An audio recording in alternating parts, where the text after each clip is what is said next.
जय हिंद। आप सभी का एक बार पुनः बहुत बहुत स्वागत है एग्जाम टॉप के इस ऑफिशियल यूट्यूब चैनल पर। दोस्तों, जैसा कि आप सभी को पता है, आर 2023 के लिए हिंदी की टेस्ट सीरीज लगातार हम चला रहे हैं, जो DIS की तरफ से दी जा रही है। आज की इस टेस्ट सीरीज में आज हम 60 प्रश्नों को कवर करेंगे और ये टेस्ट सीरीज नंबर 4 होगी। जैसा कि आप देख पा रहे हैं, हिंदी के संपूर्ण 60 प्रश्नों को कवर किया जाएगा, जैसा कि आयोग आपके एग्जाम में प्रश्न पूछता है। तो आइए मित्र, आज के सेशन को कंटिन्यू करते हैं।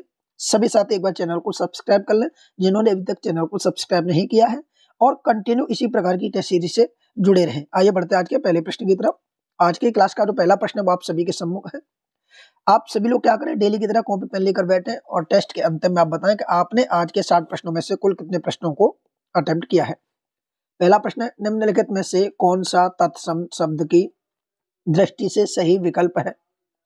बताइए, इनमें से तत्सम शब्द की दृष्टि से सही विकल्प कौन सा है? तो यहाँ पर जो सही जवाब होगा वो आप सभी बताएंगे। देखिए, इसका जो सही जवाब होगा वो ऑप्शन नंबर ए हो जाएगा। ठीक है। अंबा, देखिए यहाँ पर एक शब्द दिया है अंबा, एरड़ी, धूम और तीर्थ, ये सभी के सभी आपके तत्सम शब्द हैं, तो ऑप्शन नंबर ए। अगला प्रश्न है, तत्सम तद्भव शब्दों का कौन सा युग्म असंगत है? बताइए, कौन सा युग्म असंगत है? बताइए दोस्तों। तो इसका दोस्तों जो सही जवाब होगा वो ऑप्शन नंबर सी होगा, हस्त हाथी। जी हाँ दोस्तों, जो हाथी है वो एक तद्भव शब्द है, ये हाथी, और हस्त क्या होता है, एक तत्सम शब्द होता है। ऑप्शन नंबर सी इसका सही जवाब होगा। ठीक है, आइए बढ़ते हैं, अगले प्रश्न की तरफ बढ़ेंगे। अगला प्रश्न आप सभी के सम्मुख है, निम्नलिखित युग्म में कौन सही सुमेलित नहीं है? बताइए, एक तरफ तद्भव, दूसरी तरफ तत्सम दिए गए हैं। ये तीसरा प्रश्न है। बात करेंगे जो, तो जो का जो तत्सम होता है वो यब होता है, तो ये बिल्कुल सही है। थोड़ा की बात करें तो थोड़ा का स्तोक होता है, ये भी बिल्कुल सही है। खम्बा की बात करें तो खम्बा का खात, ये गलत हो जाएगा। खम्बा का स्तंभ क्या होता है, याद रखना, स्तंभ होता है, ये वाला स्तंभ होता है खम्बा का, तो सी गलत हो जाएगा। बोना का बामन, ये भी बिल्कुल सही है। ठीक है, तो ये भी बिल्कुल सही हो जाएगा। चलिए अगले प्रश्न की तरफ बढ़ेंगे। कुष्मांड किसका तत्सम है? बताइए, कुष्मांड किसका तत्सम रूप है? चौथा प्रश्न है, सही जवाब होगा ऑप्शन नंबर ए, कुमड़ा का, तो ऑप्शन नंबर ए इसका सही जवाब हो जाएगा। वहीं आपसे कटहल का पूछ सकता है, कटहल, तो कटहल आपका क्या है, तद्भव है। इसका जब हम तत्सम बनाएंगे तो इसको कहेंगे कंठफल। क्या कहेंगे, कंठफल, और ये जो कंठफल कहा जाएगा। ठीक है। करेला की बात करें तो करेला का जब हम तत्सम बनाएंगे तो करेला का हो जाएगा कारू, याद रखिए सब इंपोर्टेंट है, कारुविल, कारुविल, ये करेला का हो जाएगा। ठीक है, तो ये आपको याद रखना है। अगला प्रश्न है, निम्नलिखित में से कौन सा तत्सम शब्द है? बताइए, निम्नलिखित में से कौन सा तत्सम शब्द है?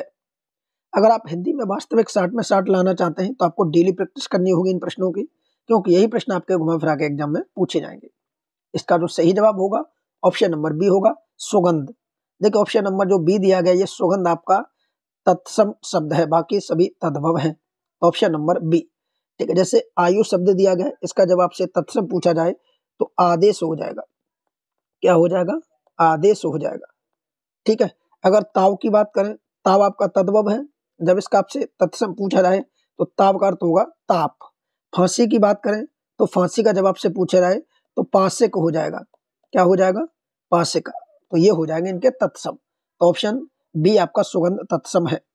छठा प्रश्न है, सास एक तद्भव शब्द है जिसका तत्सम रूप होगा, तो बताइए सास का तत्सम क्या होता है? तो दोस्त याद रखेंगे, सास का जो तत्सम होता है वो स्वश्री होता है, वह स्वश्री, और सफुर का ससुर, तो ऑप्शन ए इसका सही जवाब हो जाए।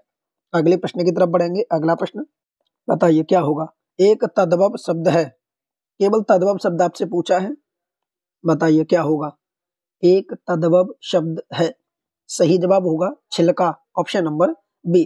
अब देखिए, इसका जब तत्सम बनाया जाएगा छिलका का, बाकी देखिए ये जो कुम्मर है ये तत्सम है, चित्रकार तत्सम है, प्रफरण तत्सम है।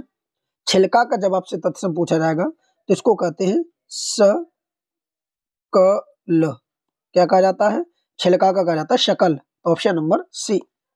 निम्नलिखित तद्भव तत्सम युग्म में गलत युग्म का चयन कीजिए। पहले तद्भव आना चाहिए, अंतिम में तत्सम, तो बताइए गलत इनमें से कौन सा है? देखिए, मुद्रिका मुद्रिका होता है, ये बिल्कुल सही है। बांझ का बंद होता है, बी भी सही है। शीशम का सिस्पा होता है, सी भी सही है।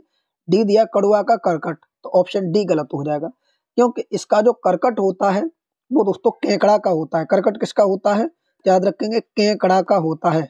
और एक केकड़ा शब्द आपका तद्भव है और करकट आपका तत्सम है, तो ऑप्शन डी गलत है, बाकी सभी सही है। जैसे कड़वा दिया है, कड़वा का क्या होना चाहिए, तो कड़वा का होना चाहिए कटुक। क्या होना चाहिए, कटुक होना चाहिए। अगला प्रश्न है, पनसारी का तत्सम होगा, बताइए पनसारी का तत्सम होगा। ऑप्शन आपके सम्मुख है, सही जवाब होगा ऑप्शन नंबर सी, पनसारी का पन्नसालिक। ऑप्शन नंबर सी आप एक बार पुनः देख सकते हैं, पन्नसालिक ये वाला। आइए अगले प्रश्न की तरफ चलेंगे। बालम शब्द का सही तत्सम है। दोस्तों कल भी ये प्रश्न आपके एग्जाम में आया था और आज भी पूछा गया कि बालम शब्द का सही तत्सम रूप है। सही जवाब होगा बल्लभ, ऑप्शन नंबर ए, बालम का बल्लभ। आइए अगले प्रश्न की तरफ चलेंगे। विलोम शब्दों में से निम्न में से कौन सा एक गलत है। एक तरफ शब्द दिए गए, दूसरी तरफ विलोम, कौन सा गलत है, बताइए। जैसे ओजस्वी का तेजस्वी दिया गया है, जो पहला ऑप्शन दिया गया है, तो दोस्तों याद रखें ओजस्वी का तेजस्वी नहीं होता, क्या होता है, ओजस्वी का निस्तेज होता है। एक एक शब्द आपको अच्छे से ध्यान से देखना होगा, तब जाके आप 60 में 60 लेकर आ सकते हैं। ओजस्वी का क्या होगा, निस्तेज होगा, तो पहला ही गलत था। कृत का अकृत, ये सही है। तरुण का वृद्ध, ये भी सही है। निरुत्तर का प्रत्युत्तर, ये भी सही है। तो ऑप्शन ए गलत था, बाकी सभी सही है। ओजस्वी का क्या होगा, तेजस निस्तेज होगा, तो ऑप्शन ए। दूसरा प्रश्न है विलोम में, निम्नलिखित विलोम युग्म में कौन सा एक सही सुमेलित है, बताइए कौन सा एक सही सुमेलित है। मोस्ट इंपोर्टेंट प्रश्न है दोस्तों ये सारे। इसका जो सही जवाब होगा ऑप्शन नंबर बी हो जाएगा, ये सही सुमेलित है। ऊर्ध्व का क्या होगा, अध होता है, ठीक है। अब यहाँ पर जैसे दुर्लभ दिया गया है, दुर्लभ या इसी को कह सकते हैं निर्बल, ठीक है। दुर्बल और निर्बल एक ही शब्द है। इन दोनों शब्दों के जब विलोम हम बनाएंगे तो इन दोनों का जो विलोम बनेगा वो होगा सबल। क्या होगा इसका विलोम, सबल। चाहे दुर्बल का पूछे चाहे निर्बल का पूछे, सबल इसका विलोम होगा, ठीक है। वहीं अगर आपसे पूछा जाता है नीरस का, तो नीरस का तो आप सभी को पता है, नीरस का सरस होता है, नीरस का शरस होता है, तो ये आप सभी बता सकते हैं। अपव्ययी का पूछा गया है, तो अपव्ययी का मितव्ययी नहीं होगा, अपव्ययी का, अब हमसे पूछा है कि कौन सा एक सही सुमिलित है, हाँ तो सही तो है, अपव्ययी का पूछा है। अपव्ययी या इसी को कहते हैं अमित व्ययी, इसका होगा मित व्ययी, मित व्ययी, ठीक है। तो ये आपको याद रखना है। अगले प्रश्न की तरफ चलेंगे। अगला प्रश्न आपके सम्मुख, बताइए क्या होगा सही जवाब। कौन सा विलोम युग्म त्रुटिपूर्ण है, ऑप्शन आपके सामने है। त्रुटिपूर्ण वाला आपसे पूछा गया है। देखिए विकास का हास्य होता है, ये बिल्कुल सही है, ये कल भी आया था। दूसरा ऑप्शन इहा का अनीहा, ये भी ऑप्शन आपका बिल्कुल सही है, इहा का क्या होगा, अनीहा होगा। तीसरा दिया आद्रत का अवद्रत, ये गलत हो जाएगा, ये गलत हो जाएगा। आद्रत का अवद्रत नहीं होता, आद्रत का अनाद्रत होता है। क्या होता है, अनाद्रत होता है, तो ऑप्शन सी गलत है। विभव का पराभव, ये भी बिल्कुल सही है, तो आप याद रखेंगे ऑप्शन सी। सक्रिय शब्द का सही विलोम है, सभी साथीगण बताएंगे, सभी साथी हमारे बताएंगे कि सक्रिय शब्द का विलोम क्या होगा। तो दोस्तों याद रखेंगे आप सभी, इसका जो सही विलोम होगा ऑप्शन नंबर निष्क्रिय और अक्रिय दोनों ही हो जाएगा। सक्रिय का क्या होगा, एक तो निष्क्रिय भी होता है इसका और दूसरा अक्रिय भी होता है, तो ऑप्शन नंबर सी इसका सही जवाब होना चाहिए। ए और बी दोनों सही है। आइए अगले प्रश्न की तरफ बढ़ेंगे। सामीप्य का विलोम है, बताइए सामीप्य का विलोम है। दोस्तों इसका सही जवाब होगा, सामीप्य का विलोम होता है पार्थक्य, ऑप्शन नंबर सी। क्या होगा, पार्थक्य, तो ऑप्शन नंबर सी हो जाएगा। अगला प्रश्न, तिरोभाव शब्द का सही विलोम है, बताइए। ऑप्शन आपके सामने है, आविर्भाव, विभाव, परोभाव, अनाविर्भाव। सही जवाब होगा ऑप्शन नंबर ए, तिरोभाव का कहा जाता है आविर्भाव, ऑप्शन नंबर ए इसका सही जवाब होगा। आइए अगले प्रश्न की तरफ बढ़ेंगे। 17वां प्रश्न है, प्रभु का विलोम है, बताइए प्रभु का विलोम है। सही जवाब होगा, प्रभु का होता है भृत्य, ऑप्शन नंबर ए, प्रभु का भृत्य, ऑप्शन नंबर ए, ठीक। यहाँ पर आपको याद रखना है, एक दो प्रश्नों देख लेते हैं। जैसे दानव का आपसे पूछा जाता है, दानव का होता है मानव, क्या होता है, मानव। यहीं पर मानव ना होता आप देव भी लगा सकते हैं, दानव का देव, ठीक है। तृष्णा का बात की जाए तो वित्रफणा हो जाएगा, वित्रफणा, तृष्णा का विलोम। वही आपसे मानव का पूछा जाए तो मानव का भी हम आपको बता चुके हैं, मानव का दानव होता है। तो इस प्रकार ऑप्शन ए हो जाएगा प्रभु का। निम्नलिखित पर विचार करें, एक तरफ शब्द दूसरी तरफ विलोम है। यहाँ दे रहा है, देखिए उपयुक्त में से कौन से सही सुमेलित हैं, बताइए कौन कौन से सही सुमेलित हैं। पहला जो आपके सामने दिया गया असीम, असीम का क्या होता है, अनंत नहीं होता, असीम का होता है ससीम। क्या होता है दोस्तों, तो याद रखेंगे ससीम होता है, तो पहला गलत है। दूसरा अर्वाचीन का, तो अर्वाचीन का दोस्तों प्राचीन होता ना कि नवीन होता, अर्वाचीन का प्राचीन होता है, तो दूसरा भी गलत हो जाएगा। तीसरा विनाश का विध्वंस, विनाश का निर्माण होता है, क्या होता है दोस्तों, तो याद रखेंगे विनाश का निर्माण होता है, तो ये भी गलत है। पाश्चात्य का पौर्वात्य, ये बिल्कुल सही है। तो फोर्थ केवल सही है, बाकी तीनों गलत है। ऑप्शन नंबर डी हो जाएगा, केवल फोर्थ सही है। अगला प्रश्न आपके सामने, शुभ्र शब्द का विलोम है, बताइए शुभ्र शब्द का विलोम है। सही जवाब होगा ऑप्शन नंबर डी, शुभ्र का क्या होगा, कृष्ण हो जाएगा, तो ऑप्शन नंबर डी इसका सही जवाब होगा। जैसे शिव दिया गया, ये वाला शिव आप देखेंगे, इसका क्या होगा, इसका होगा अशिव। एक एक शब्द को आपको अच्छे से पकड़ बनानी होगी, इसका होगा अशिव। शोक का पूछा गया है, शोक का वो हो जाएगा, याद रखेंगे आप, हर्ष हो जाएगा, शोक का हर्ष। शाम का पूछा गया है, तो शाम का हो जाएगा सुबह।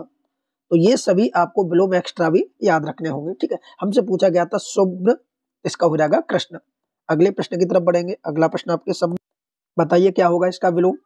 शब्द युयुत्सा किसका सही विलोम है, युयुत्सा किसका सही विलोम है, तो सही जवाब होगा ऑप्शन नंबर ए मैत्री का। मैत्री का क्या होगा, युयुत्सा, ऑप्शन नंबर ए। आइए, श्यामा निम्नलिखित में से किस एक पर्यायवाची नहीं है। हमसे पूछा है कि जो श्यामा शब्द है ये निम्न में से किसका एक का पर्यायवाची नहीं है, बताइए। आइए मित्रों समझते हैं श्यामा किसका पर्यायवाची नहीं है। देखिए श्यामा द्रौपदी का पर्यायवाची है, कोयल का पर्यायवाची है, यमुना का पर्यायवाची है, गाय का पर्यायवाची नहीं है। याद रखेंगे श्यामा किस किस के पर्यायवाची होते हैं, द्रौपदी का, कोयल का, यमुना का, तो ऑप्शन बी इसका सही जवाब होगा। अगला प्रश्न आपके सामने है, निम्नलिखित में से कौन सा एक झंडा शब्द का पर्यायवाची नहीं है, बताइए झंडा शब्द का पर्यायवाची नहीं है, बताइए। 22वां प्रश्न है, देखिए केतु झंडे को कहा जाता है, यहीं पर अगर बात करें केतन, ये भी झंडे को ही कहा जाता है। वहीं अगर बात करें वैजयंती, ये भी झंडे को कहा जाता है। जो अनृत शब्द दिया गया ये झंडे का पर्यायवाची नहीं है। ये किसका पर्यायवाची है, अनृत, तो ये दोस्तों आपके झूठ का पर्यायवाची है, झूठ का पर्यायवाची है, तो ऑप्शन याद रखेंगे डी।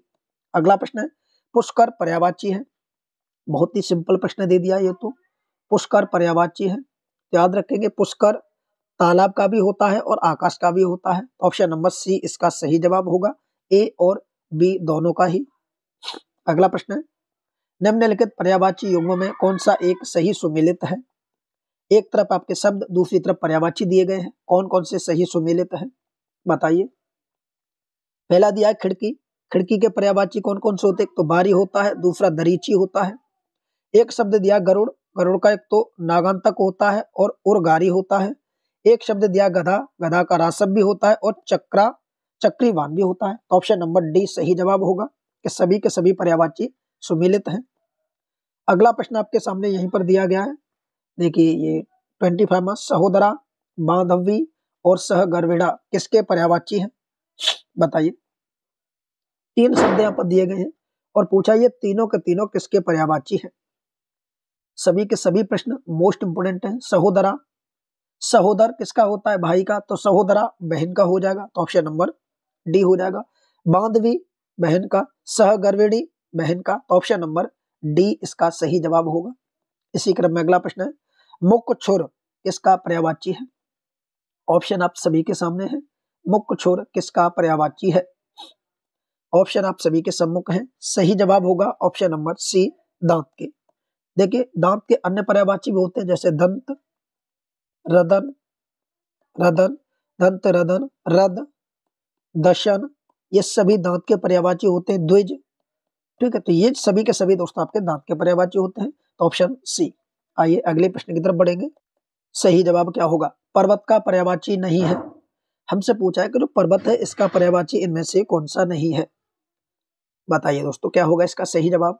सभी साथी एक बार पुनः जिन लोगों ने अभी तक चैनल को सब्सक्राइब नहीं किया है, अगर आपको हमारा कंटेंट वास्तविक पसंद आता है तो आप सभी साथी चैनल को सब्सक्राइब अवश्य करें, जिससे कि हम इसी प्रकार की वीडियो बनाने के लिए तैयार रहें और आप सभी लोग हमारी मदद करते रहें। बताइए 27 का सही जवाब क्या होगा। सही जवाब होगा ऑप्शन नंबर बी, ये पर्वत का पर्यायवाची नहीं है। देखिए महीधर पर्वत का पर्यायवाची होता है, नग पर्वत का पर्यायवाची होता है, अद्र पर्वत का पर्यायवाची होता है। तो ऑप्शन नंबर जो बी दिया गया ये गलत है। संकुंत जो दिया गया ये पक्षी का पर्यायवाची होता है। किसका याद रखेंगे सभी साथीगण, संकुंत पक्षी का पर्यायवाची होता है। अगला प्रश्न है, एक तरफ शब्द दूसरी तरफ पर्यायवाची दिए गए, बोला कौन सा सुमेलित नहीं है। बताइए कौन सा सुमेलित नहीं है। बात करेंगे अस्म। अस्म दोस्तों पाहन का होता है और पाहन पत्थर का होता है। पत्थर पाहन एक ही बात होती है। परशुराम की बात करें तो परशुराम भी बिल्कुल सही है, मृगुनंदन का होता है। मेढक प्लवंगम का होता है। ब्राह्मण नाराज ये गलत हो जाएगा, option number D. Option number D, क्योंकि जो नाराज शब्द दिया गया है ये नाराज बाण का पर्यायवाची होता है। किसका याद रखेंगे, ये बाण का पर्यायवाची होता है। तो ऑप्शन नंबर डी गलत है। अगले प्रश्न की तरफ बढ़ेंगे। निम्नलिखित में से कौन एक पर्यायवाची युग्म गलत है। यहाँ पर भी आपसे गलत वाला पूछा गया है, कौन सा गलत है। ऑप्शन आप सभी के सम्मुख है। देखिए हुतासन की बात करें तो हुतासन आग का होता है, बिल्कुल सही बात है। अभ्यागत की बात करें तो अभ्यागत भगवान का नहीं होता। अभ्यागत का जो पर्यायवाची होता है वो अतिथि होता है। अतिथि मेहमान जैसे बोला जाता है, ठीक है। कल धोत की सोना होता है, छवड़ा रात्रि होती है, बाकी सभी सही। ऑप्शन बी गलत हो जाएगा। अगला प्रश्न है, निम्नलिखित पर्यायवाची युग्मों में कौन सा एक सही सुमेलित है। बताइए कौन सा एक सही सुमेलित है। सुंदरी वारांगना बिल्कुल सही जवाब है। कमल पद्मा ये भी बिल्कुल सही है। गंगा त्रिपथंगा हमसे बोला है निम्नलिखित में से कौन सा एक सही सुमेलित है, ठीक है। गंगा त्रिपथंगा ये गलत है। मैना कलापी ये बिल्कुल सही सुमेलित है, ठीक है। गंगा वाला इसमें गलत है, बाकी सभी सही सुमेलित है। माफ कीजिए माफ कीजिए, इसमें पूछा है आपसे कौन सा एक सही सुमेलित है, तो गंगा का त्रिपथंगा होता है, ये बिल्कुल सही सुमेलित है दोस्तों, ये सभी बिल्कुल सही। माफ कीजिए प्रश्न ऑप्शन नंबर सी होगा, गंगा का त्रिपथंगा होता है, ये बिल्कुल सही है। सुंदरी का हमसे अगर पूछा जाए तो सुंदरी का वारांगना नहीं होता, ये देखिए टाइप इसमें जो गलती है वो वर्तनी गलती है। सुंदरी का होता है, देखिए इस तरीके से मैं दोबारा से पुनः लिख रहा हूँ, वारंगना वारंगना, ठीक है। ये वाला जो होता है केवल वह वाला ये आपका सुंदरी का होता है, और ये वाला होता है वेश्या का। ये जो लिखा है वारांगना ये वेश्या का होता है। कमल का पद्मा नहीं होता, कमल का पदम होता है। क्या होता है, पदम। इनमें बर्तनी गलती है, ठीक है। एक बार आप पुण्य को देख लीजिए। जो मैना शब्द दिया ये कलापी दिया है, इसका कलापी नहीं होगा, कलह प्रिया होगा, तो ये गलत है, ठीक है। बाकी ऑप्शन सी सही है। अगला प्रश्न है, जिसका विवाह न हुआ हो उसे क्या कहेंगे। वो कई बार एग्जाम में पूछा गया है, जिसका विवाह न हुआ हो उसे कहते हैं अपरिणित। क्या होता है, अपरिणित। ऑप्शन नंबर ए इसका सही जवाब होगा। आइए इसी क्रम में अगला प्रश्न है, जो सब कुछ जान उदारता से देना चाहता हो। बताइए क्या होगा, तो उसे कहा जाता है दोस्तों, जो सब कुछ उदारता से देना चाहता हो उसे कहते हैं औदार्य दाता। Option number B. अगला प्रश्न आपके सम्मुख, बताइए क्या होगा इसका सही जवाब। मरणासन अवस्था वाला वाक्यांश हित उपयुक्त शब्द है। एक ऐसा व्यक्ति जो मरणासन अवस्था में हो उसे कहते हैं मुमूर्ष। बर्तनी पर भी ध्यान देंगे, ऑप्शन नंबर ए इसका सही जवाब होगा। Option number A. अब देखिए एक दिया मुमूर्षा, इसे क्या कहते हैं, जो मरना चाहता हो, जो मरना चाहता है उसे कहते हैं मुमूर्षा, ठीक है। और जो मोक्ष चाहता है उसे क्या कहते हैं, मुमुक्षु। उसे कहते हैं मुमुक्षु, जो मोक्ष चाहता है। अगला प्रश्न है, जो इस लोक से परे हो उसके लिए एक शब्द क्या होगा। तो जो इस लोक से परे हो उसे कहते हैं अलौकिक। ऑप्शन नंबर बी हो जाएगा। इसी क्रम में अगला प्रश्न है, वृथा समय शब्द हित उपयुक्त वाक्य कौन सा होगा। तो साथ याद रखेंगे, वृथा समय हित एक जो सही वाक्य आएगा वो होगा काम के लिए अनुपयुक्त समय। ऑप्शन नंबर ए उसे कहते हैं वृथा समय। अगला प्रश्न है, सदाभव किस के लिए प्रयुक्त होता है। बताइए, एक यहाँ शब्द दिया गया है सदाभव, और इसके लिए जो प्रयुक्त शब्द है वो आपको बताना है। सही जवाब होगा ऑप्शन नंबर ए, सदा रहने वाला उसे कहते हैं सदाभव। ऑप्शन नंबर ए इसका सही जवाब हो जाएगा। अगला प्रश्न आपके सामने, निम्नलिखित युग्म में से कौन एक सही सुमेलित है। बताइए इनमें से कौन एक सही सुमेलित है? सही जवाब होगा, देखिए यज्ञ की इच्छा रखने वाला युयुत्सु होता है, बिल्कुल सही है। वह काव्य जिसका अभिनय किया जाए उसे के रूपक कहते हैं, ये भी सही है। शीत ऋतु की वर्षा महावट होती है, ये भी बिल्कुल सही है। तो ऑप्शन नंबर डी सही होगा, ऑप्शन नंबर डी। अगला प्रश्न है, वाक्यांश और एक शब्द दिया है, सही सुमेलित नहीं है, ये आपको बताना है। कौन सा सही सुमेलित नहीं है? समान उदर से जन्म लेने वाला सहोदर होता है, बिल्कुल सही है। लौट कर आया हुआ आगत, ये बिल्कुल गलत है। जो लौट कर आया हुआ होता है उसे आगत नहीं कहते, उसे कहते हैं प्रत्यागत। प्रत्यागत उसे क्या कहते हैं? प्रत्यागत कहते हैं। जो शास्त्र जानता हो उसे शास्त्रार्थ कहते हैं। शक्ति के अनुसार यथाशक्ति होता है, ऑप्शन बी। अगला प्रश्न आप सभी के सम्मुख है, देखिए बताइए। अगला प्रश्न है, प्रदोष शब्द हेतु उचित वाक्यांश है। प्रदोष शब्द हेतु उचित वाक्यांश है, सही जवाब होगा रात्रि का प्रथम पहर प्रदोष कहलाता है। देखिए रात्रि के जो पैर होते हैं, प्रथम द्वितीय तृतीय, इन सभी पैरों को आप याद रखें, प्रथम पैर को प्रदोष कहा जाता है। अगला प्रश्न है, जो बुद्धि द्वारा जाना जा सके उसे क्या कहेंगे? तो उसे कहते हैं दोस्तों बोधगम्य, ऑप्शन नंबर ए। जो बुद्धि द्वारा जाना जा सके उसके लिए एक शब्द होगा बोधगम्य। इसी क्रम में अगला प्रश्न है, निम्नलिखित में से कौन एक परिणामवाचक क्रिया विशेषण है? कौन सा परिमाणवाचक क्रिया विशेषण, बताइए कौन सा होगा? इसका जो सही जवाब होगा वो ऑप्शन नंबर बी हो जाएगा, बहुत। ठीक है, बहुत कम, ये परिमाणवाचक है, तो ऑप्शन नंबर बी। इसी क्रम में अगला प्रश्न है, निम्नलिखित में से एक विशेषण शब्द है, बताइए कौन सा एक विशेषण शब्द है? सही जवाब होगा ऑप्शन नंबर बी, त्रस्त। ऑप्शन नंबर बी, त्रस्त एक विशेषण शब्द है, और इसका जब हम विशेष से बनाएंगे तो उसे कहेंगे त्रास। त्रास ये विशेष शब्द है और त्रस्त आपका विशेषण शब्द है। अगला प्रश्न है, निम्नलिखित में से किस एक वाक्य में विशेषण का प्रयोग नहीं हुआ है? बताइए। तो ये तो बहुत ही सिंपल प्रश्न हो जाएगा, जब आपसे पूछा जाए कि किस में विशेषण का प्रयोग नहीं हुआ है, तो ऑप्शन नंबर डी हो जाएगा, सतीश बालक है। सतीश बालक है, विशेषण का प्रयोग हुआ है, कहीं विशेषण नहीं है। अगला प्रश्न है, विशेषण कौन नहीं है? बताइए इनमें से विशेषण कौन नहीं है? बहुत इंपॉर्टेंट प्रश्न है ये, विशेषण कौन नहीं है? सही जवाब होगा अंतर विशेषण नहीं है, बाकी सभी विशेषण है। अंतर का जो विशेषण होगा वो आप सभी को बताना होगा, क्या होता है? उसका होता है आंतरिक। आंतरिक, ठीक, अंतर का आंतरिक होता है, तो ऑप्शन नंबर बी। विशेष विशेषण युग्म में कौन सही सुमेलित नहीं है?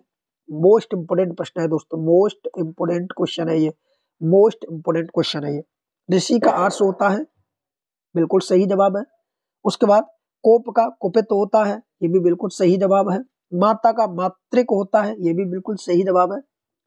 अतृप्त का अतृप्ति होता है, यही गलत है। अतृप्ति एक विशेष शब्द है और अतृप्त एक विशेषण शब्द है, तो यहाँ पर पहले विशेष आना चाहिए, अंतिम में विशेषण। यहाँ पर ये आपका क्या है? तो ये हमारा विशेषण है और ये हमारा विशेष है, ये बदल दिए गए हैं, ये यहाँ होना चाहिए और ये यहाँ पर, तो ये सही होता, तो बी गलत है, बाकी सभी सही। अगला प्रश्न आप सभी के सम्मुख, बताइए अगला सही जवाब बताना है। निम्नलिखित में से कौन सा एक विशेष शब्द नहीं है? स्पष्ट दिया गया विशेष शब्द नहीं है, कौन सा होगा? तो इसका जो सही जवाब होगा वो आपको बताना है। देखिए आरूढ़ जो शब्द है ये विशेष शब्द नहीं है, ये विशेषण है। चक्षु विशेष, एकीकरण विशेष, तंबूल विशेष, तो ये सभी विशेष हैं। आरूढ़ विशेषण शब्द हो जाएगा, तो ऑप्शन ए। अगला है विशेषण विशेष युग्म में कौन गलत है? बताइए। अब यहाँ पर आपको ये याद रखना, पहले विशेषण आएगा बाद में विशेष आएगा, और गलत भी होना चाहिए।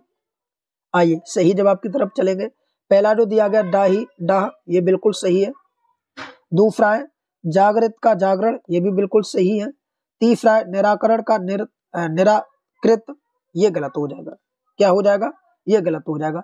जो निराकृत शब्द दिया गया है ये एक विशेषण शब्द है, क्या ये विशेषण शब्द है, और जो निराकरण दिया गया है ये एक विशेष शब्द है, ये एक विशेष शब्द है, तो ये बदल दिए गए हैं दोनों, यही गलत है, बाकी सभी सही है।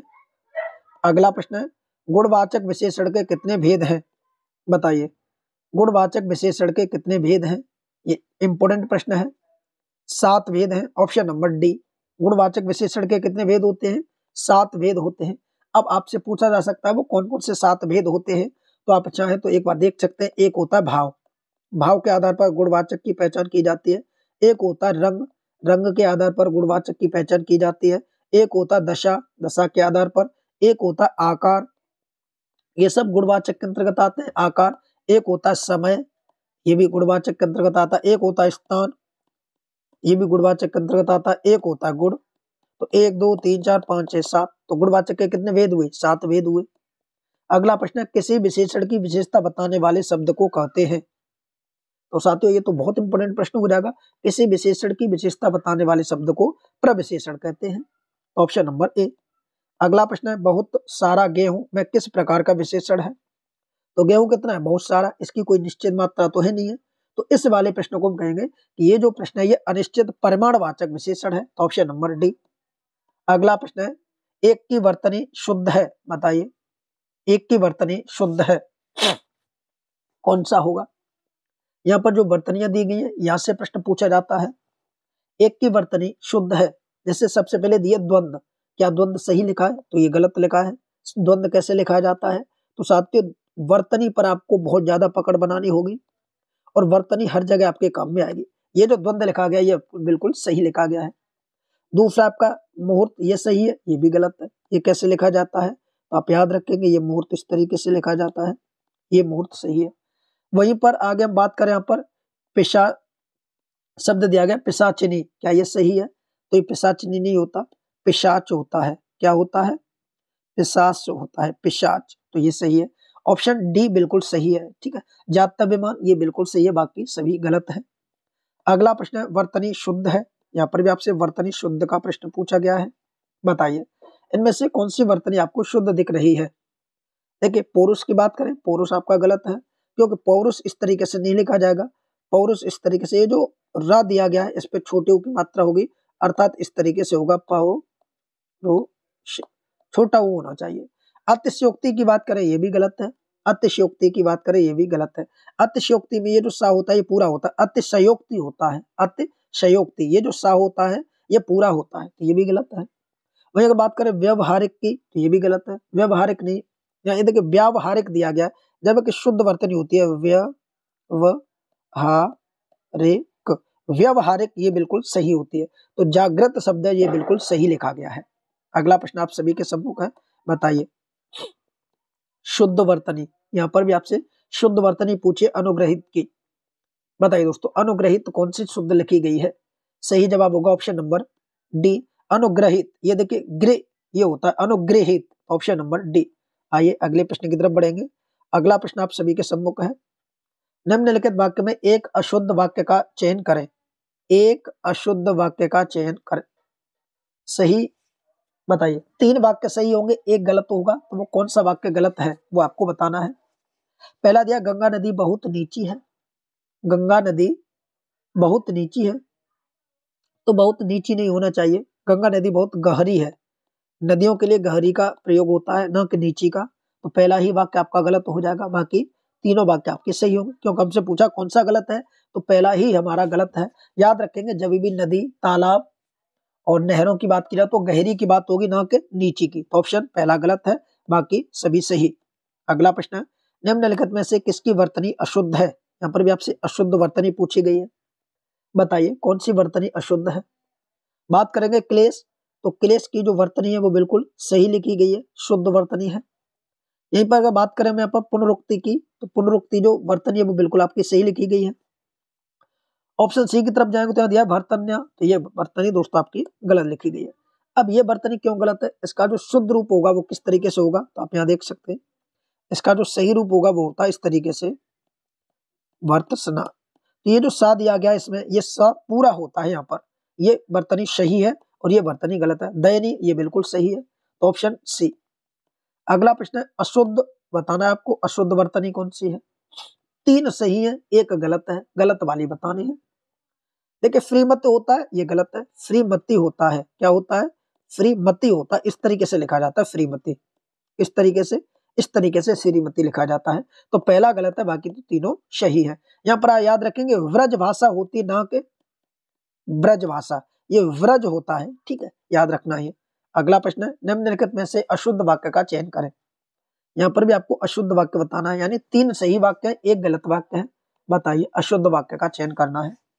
हमारी आयुष्मती कन्या का विवाह होने जा रहा है, वाक्य बिल्कुल सही है। साहित्य और जीवन का अभिन्न संबंध है। सवाल में आप प्रश्न में आप देखेंगे साहित्य और जीवन का अभिन्न संबंध है, तो बिल्कुल ये भी सही है। लड़का मिठाई सही लिखा है, लड़का मिठाई लेकर दौड़ता हुआ घर आया, बिल्कुल सही है। कई रेलवे कर्मचारियों की गिरफ्तारी हुई, वाक्य डी गलत है, वाक्य डी गलत है। ये कह रहा है कई रेलवे कर्मचारियों की, कई रेलवे कई नहीं होंगी, रेलवे कर्मचारियों की। देखिए यहाँ पर जो कई लगाया ये रेलवे के लिए हो गया, कई रेलवे यानी कई रेलवे की गिरफ्तारी हुई, नहीं।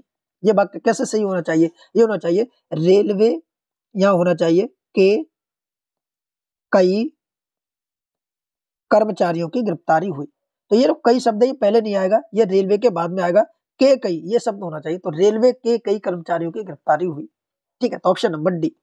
आइए अगले प्रश्न की तरफ बढ़ेंगे। अगला प्रश्न क्या होगा सही जवाब, शुद्ध वाक्य का चयन करें। यहाँ पर आपसे शुद्ध वाक्य पूछा गया है, यानी एक सही 3 गलत होंगे। बताइए, पहला है मोहन फूलों की एक माला लाया, ये तो बिल्कुल सही वाक्य है। मैं तुम्हारी प्रतीक्षा करता हूं, ये भी बिल्कुल सही वाक्य है। अनेक विश्वविद्यालयों के छात्रों ने हड़ताल की, अनेकों नहीं होना चाहिए, अनेक होता है यहाँ पर, यही गलती होती है। तो ये भी सही वाक्य, ऑप्शन नंबर डी सभी सही वाक्य हैं। अगला, मैं अपनी बात का स्पष्टीकरण करने के लिए तैयार हूं, वाक्य का शुद्ध रूप है। बताइए इनमें से वाक्य का शुद्ध रूप कौन सा होगा, बताइए सही जवाब क्या होगा। मैं अपनी बात का स्पष्टीकरण करने के लिए तैयार हूं। अब इसका जब सही रूप बनाएंगे तो मैं कहेंगे मैं अपनी बात के का की जगह के होगा, के स्पष्टीकरण। देखिए मैं अपनी बात के स्पष्टीकरण के लिए तैयार हूं, ये वाक्य बिल्कुल सही है, ये वाक्य बिल्कुल सही है। इसमें क्या गलती है, इसमें देखो मैं अपनी बात के स्पष्टीकरण देना नहीं होता, के लिए तैयार हूं, तो ये गलत है। मैं अपनी बात का आ गया, के होना चाहिए, तो ये गलती है, ठीक है। ये छोटी छोटी गलतियां आप इनको याद रखेंगे। अशुद्ध वाक्य बताना है। बताइए इसमें अशुद्ध वाक्य कौन सा है, यानी गलत वाक्य। राम यहाँ आया था और बताया कि सब ठीक है, यही वाक्य मेरे को गलत लग रहा है। उसे जल्दी घर जाना था, ये बिल्कुल सही है। बेटी पराया धन होती है, ये भी बिल्कुल सही है। यहाँ अशोभनीय वातावरण है, ये भी बिल्कुल सही है। तो पहले में गलती क्या है, आइए गलती देखते हैं। ये जो वाक्य है यहाँ राम यहाँ आया था और बताया कि सब ठीक है, तो ये वाक्य किस तरीके से होना चाहिए, ये होता राम यहाँ आया, ये था गलत हटाओगे। राम यहाँ आया और बताया कि सब ठीक है, तो ये था शब्द आया, ये गलत है। राम यहाँ आया और और उसने उसने बताया कि सब ठीक है, तब ये वाक्य बिल्कुल सही होता। तो ये तो थे दोस्तों आज के टेस्ट नंबर 4 के हिंदी के, ठीक है। ये टेस्ट नंबर 4 था और इसमें हिंदी के 60 प्रश्न कवर किए गए। आप सभी कमेंट करके बताएंगे कि आपने कुल कितने प्रश्नों को अटेम्प्ट किया है, कितने आपके सही गए, जिससे कि एक अनुमान लगता रहे और आप कितना प्रोसेस कर पा रहे हैं अगली टेस्ट सीरीज के लिए, ये भी आप कमेंट बॉक्स में बताते रहे। आप ये देखें कि हमने जो पिछली टेस्ट सीरीज लगाई थी 60 में कितने सही थे, तो आप इस तरीके से सॉल्व करें। टेस्ट नंबर 1 में मान लीजिए आपके 50 सही है, टेस्ट नंबर 2 में मान लेते हैं आपके 52 सही है, टेस्ट नंबर 3 में मान लेते हैं आपके 35 सही या 45 सही। इस तरीके से आप अपने को डेली देखते रहें और एनालिसिस करें कि हमारी गलतियां कहाँ हो रही हैं, किस टॉपिक में गलती ज्यादा हो रही है। जो 6 टॉपिक उनमें से सबसे ज्यादा हमें दिक्कत किस टॉपिक में आ रही है, ये भी चीज आप खुद अपने आप एनालिसिस करते रहें। वीडियो कैसा लगा कमेंट करके जरूर बताएं। इसी प्रकार की वीडियो देखने के लिए आप सभी साथी वीडियो को शेयर कर दें सभी दोस्तों के साथ, साथ ही साथ चैनल को सब्सक्राइब करना ना भूलें। टेलीग्राम ग्रुप अवश्य ज्वाइन करें और एक व्हाट्सएप ग्रुप भी बना दिया गया, उसे भी आप ज्वाइन कर लें, यहाँ पर आपको फ्री क्विज वगैरह कराई जाएगी। थैंक यू, जय